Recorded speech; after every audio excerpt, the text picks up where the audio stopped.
एक माँ की ये दिल दहला देने वाली दुख भरी सच्ची कहानी। वह नहीं आया। राहुल त्रिवेदी नाम का एक होटल मैनेजर अपनी पत्नी, 2 बच्चों और बूढ़ी माँ के साथ दिल्ली के बिलासपुर में रहा करता था।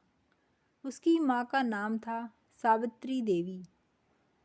उन्हें शुगर और बीपी की बीमारी थी। उनकी हाथ व मुंह की झुर्रियाँ साफ नज़र आती थीं। सावित्री को अपने बेटे से बहुत स्नेह था। बचपन से ही वह अपने बेटे को पलकों पे बिठाकर रखा करती थी और उसकी सारी फरमाइशों को पूरा करती थी। वो कहते हैं ना कि बच्चे कब बड़े हो जाते हैं माँ बाप को पता ही नहीं चलता है। राहुल का होटल मैनेजर के तौर पर जॉब हो गया था और उसे अच्छी तनख्वाह भी मिलने लगी थी। एक दिन वह अपनी माँ से कहता है कि जब तक घर का मरम्मत का काम ख़त्म नहीं हो जाता, आप वृद्धा आश्रम में रह लो। ममता से भरी माँ बेटे की बातों को सुनकर वृद्धा आश्रम जाने को तैयार हो जाती है। उस बड़े घर में कई बुजुर्ग स्त्री और पुरुष भी थे।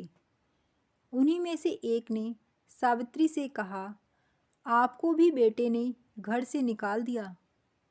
सावित्री ने चिढ़कर एवं बड़े अभिमान से कहा, नहीं नहीं, मेरा बेटा ऐसा नहीं है।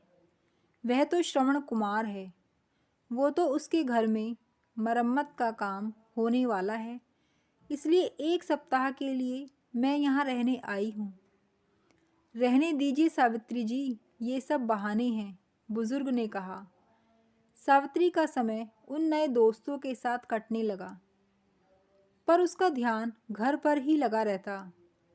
7 दिन बीत चुके थे, पर सावित्री का बेटा नहीं आया और न ही उसका कोई फ़ोन आया। तब सावित्री ने ही बेटे को फ़ोन लगाया और पूछा, कब आ रहे हो लेने? बेटे ने काम का बहाना करके फ़ोन काट दिया। कुछ और दिन बीत गए, पर वह नहीं आया। अब तो वह फ़ोन भी नहीं उठाता था। सावित्री के 7 दिन महीने में बदल गए, पर वह नहीं आया। आखिरी सांस तक यह इंतज़ार ही रह गया। इस कहानी के बारे में आपकी क्या राय है, कमेंट करके ज़रूर बताइएगा। और वीडियो पसंद आई हो तो वीडियो को लाइक, शेयर और चैनल को सब्सक्राइब करना मत भूलिएगा। धन्यवाद।